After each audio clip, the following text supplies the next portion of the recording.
The call. The phone rang at exactly 2 a.m. Not unusual.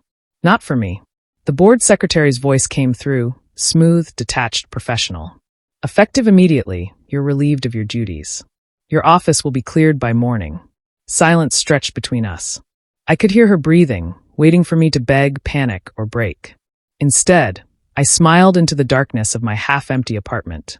Understood, I murmured. I ended the call, powered off the phone, and let the silence reclaim the room, only interrupted by the faint tick of the wall clock. The same clock I bought the week I joined this company. I remembered how the CEO had laughed when I hung it crooked in my office. He straightened it himself, steady and precise, like a father correcting a son. That man was gone now. They buried him just last week, lowering him into the earth as vultures in designer suits watched from the sidelines. They had no idea about the paper he signed before he died, the one that gave me 51%. They fired me tonight. By Monday, they'd realize their mistake. I leaned back and stared into the ceiling's shadows. The game had finally begun. The funeral. Their smiles that day were practiced. Their condolences sounded scripted. Their handshakes too firm, too rehearsed. I stayed quiet, letting them believe I was small, broken, and lost in grief. But grief wasn't the ghost that followed me. It was betrayal. The CEO had trusted them. I never did. And in the stillness after his death, I could almost hear the sharpening of their knives. They looked at me like I was disposable, a protege to be tossed aside once the mentor was gone. They didn't know he'd already signed everything over. They didn't know I carried that proof, 51%, folded neatly inside my briefcase at the funeral. I said nothing, because silence always reveals more truth than words ever can. As they laughed behind their sunglasses and exchanged quick, greedy glances, something inside me twisted. Not shock. Not sadness. Recognition. They had planned this. They thought they ruled the boardroom. They thought wrong. The ghost week. All week, I drifted through the office like a shadow. Polite smiles. Quiet nods.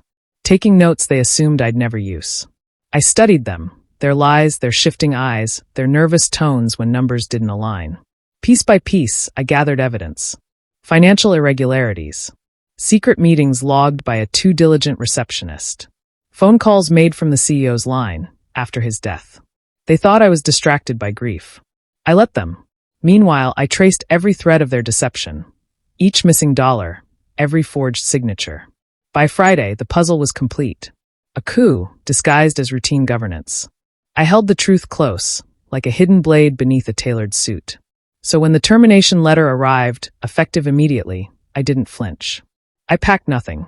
I walked out empty-handed. Because my hands weren't empty at all. The reveal. Monday morning. The board gathered in their glass fortress, smug and self-assured. They didn't expect me. I entered quietly, footsteps echoing on polished marble, a single folder in my hand. No anger. No show. Just calm precision.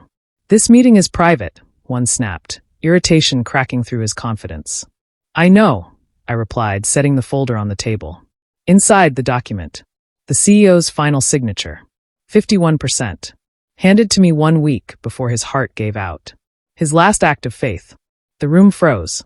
Shock rippled across the table like a silent detonation. One muttered, "That's impossible."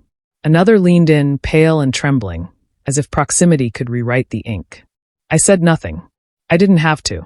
The silence grew heavy, until someone finally broke. "You planned this?" he demanded. I met his stare, voice flat. "No." He did. The reckoning. The room erupted, voices clashing, denial colliding with fear. I stood still amid the chaos, calm as stone. When the noise died down, I spoke softly. "You fired me. That's fine." I left quietly. I tapped the folder once. "But Monday belongs to me." Their jaws tightened.